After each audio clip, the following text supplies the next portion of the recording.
ಜಯನಗರದ ಐತಿಹಾಸಿಕ ಯಡಿಯೂರು ಕೆರೆಗೆ ನಾವಿವತ್ತು ಹೋಗಿ ಒಂದು ರೌಂಡ್ ಹಾಕೊಂಡು ಬಂದ್ಬಿಡೋಣ. ನಮಸ್ಕಾರ, ಮನಸಾರೆ ಕನ್ನಡ ಯೂಟ್ಯೂಬ್ ಚಾನಲ್ಗೆ ಸ್ವಾಗತ. ನಮ್ಮ ಚಾನಲ್ನ ಸಬ್ಸ್ಕ್ರೈಬ್ ಮಾಡಿ, ಹಾಗೆ ಪಕ್ಕದಲ್ಲಿರೋ ಬೆಲ್ ಬಟನ್ ಒತ್ತೋದು ಮಾತ್ರ ಮರಿಬೇಡಿ, ಯಾಕಂದರೆ ನಾನು ಹಾಕೋ ಪ್ರತಿ ವಿಡಿಯೋನ ಫಸ್ಟ್ ನೀವು ನೋಡ್ಬೋದು. ಬೆಂಗಳೂರಿನಲ್ಲಿರುವ ಪುರಾತನ ಕೆರೆಗಳಲ್ಲಿ ಈ ಯಡಿಯೂರು ಕೆರೆ ಕೂಡ ಒಂದು. ಸುಮಾರು 1400 ವರ್ಷಗಳ ಇತಿಹಾಸವನ್ನು ಹೊಂದಿರುವಂತಹ ಈ ಯಡಿಯೂರು ಕೆರೆ ಹೊಯ್ಸಳರ ಕಾಲದ್ದು ಎಂದು ಹೇಳಲಾಗಿದೆ.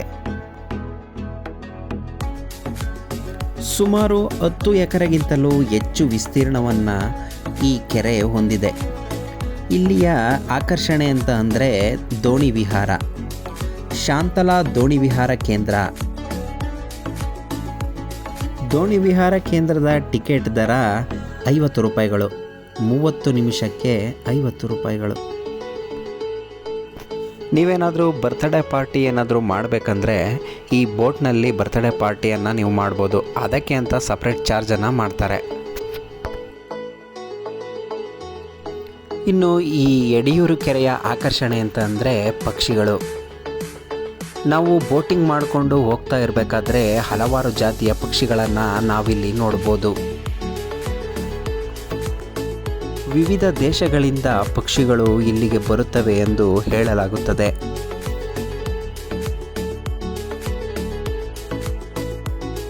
ಬೆಂಗಳೂರಿನಲ್ಲಿರುವಂತಹ ಪುರಾತನ ಹಳೆಯ ಕೆರೆಗಳಲ್ಲಿ ಈ ಯಡಿಯೂರು ಕೆರೆ ಮೊದಲನೇ ಸ್ಥಾನದಲ್ಲಿ ನಿಲ್ಲುತ್ತೆ. ಕೆರೆಗಳೇ ಮಾಯವಾಗುತ್ತಿರುವಂತಹ ಈ ಕಾಲದಲ್ಲಿ ಬೆಂಗಳೂರಿನಲ್ಲಿ ಇಂತಹ ಒಂದು ಅದ್ಭುತವಾದಂಥ ಕೆರೆಯನ್ನು ನೋಡೋದಕ್ಕೆ ಕಣ್ಣೆರಡು ಸಾಕಾಗಲ್ಲ.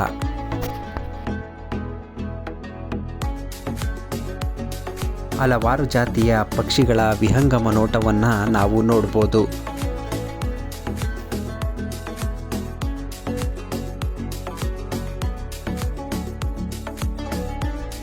ಸುತ್ತಲೂ ನೀರಿನಿಂದ ಆವೃತವಾಗಿರುವ ಕೆರೆಯ ಮಧ್ಯಭಾಗದಲ್ಲಿ ಐಲ್ಯಾಂಡ್ ರೀತಿಯಲ್ಲಿ ಒಂದು ಕಟ್ಟೆಯನ್ನು ಕಟ್ಟಲಾಗಿದೆ. ಅದರ ಸುತ್ತಲೂ ಬಹುದೊಡ್ಡದಾದ ವಿಸ್ತೀರ್ಣವುಳ್ಳ ಈ ಕೆರೆಯ ಒಂದು ಸುತ್ತು ಹಾಕ್ಕೊಂಡು ಬಂತು ಅಂತಂದರೆ ಅದೇನೋ ಒಂದು ರೀತಿಯ ಸಂತಸ. ರಜಾ ದಿನಗಳಲ್ಲಿ ಹಾಗೂ ವೀಕೆಂಡನ್ನು ನಾವು ಕಳಿಬೇಕು ಅಂತಂದರೆ ಈ ಜಾಗವನ್ನು ಮಸ್ಟ್ ವಿಸಿಟ್ ಮಾಡಿ ಅಂತ ಹೇಳ್ತೇನೆ.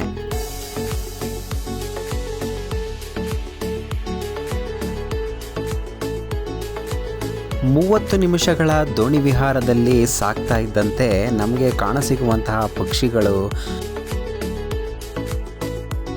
ಆಮೆ ಮತ್ತು ಮೀನುಗಳು, ಇನ್ನಿತರ ಜಲಚರಗಳನ್ನು ನಾವು ನೋಡ್ಬೋದು.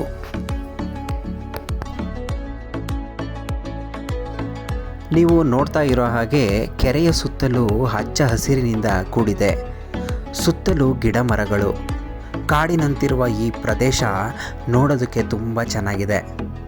ಈ ಹಸಿರಿನಿಂದ ಕೂಡಿದಂತಹ ಜಾಗದಲ್ಲಿ ನಾವು ದೋಣಿ ವಿಹಾರವನ್ನು ಮಾಡ್ತಾ ಇದ್ದರೆ ನಮಗೆ ನಾವೇ ಕಳೆದೋಗೋದಂತೂ ಗ್ಯಾರಂಟಿ.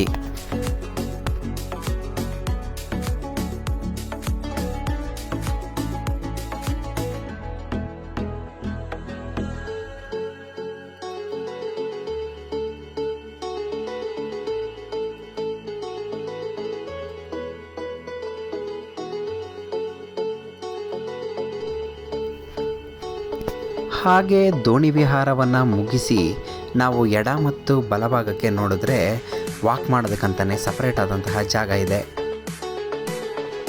ಇನ್ನು ನೀವು ನೋಡ್ತಾ ಇದ್ದೀರಲ್ಲ, ಈ ಬೋರ್ಡಲ್ಲಿ ಇಲ್ಲಿಯ ವಿವಿಧ ಬಗೆಯ ಪಕ್ಷಿಗಳ ಹೆಸರುಗಳನ್ನು ನಮೂದಿಸಲಾಗಿದೆ.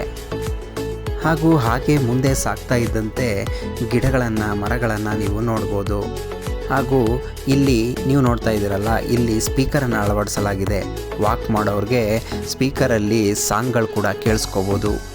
ಇಲ್ಲೊಂದು ಮಿನಿ ಗ್ರಂಥಾಲಯವನ್ನು ಕೂಡ ನೀವು ನೋಡ್ಬೋದಾಗಿದೆ. ಹೀಗೆ ಹಲವಾರು ವಿಶೇಷಗಳನ್ನು ಹೊಂದಿರುವಂತಹ ಈ ಕೆರೆಗೆ ಒಂದು ಸುತ್ತು ಹಾಕ್ಕೊಂಡು ಬನ್ನಿ.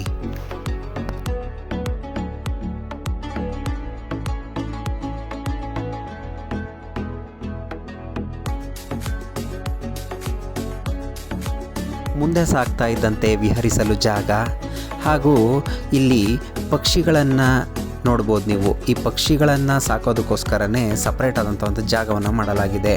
ಹಾಗೂ ವಿವೇಕಾನಂದರವರ ಸ್ಟ್ಯಾಚು ಕೂಡ ಇಲ್ಲಿದೆ.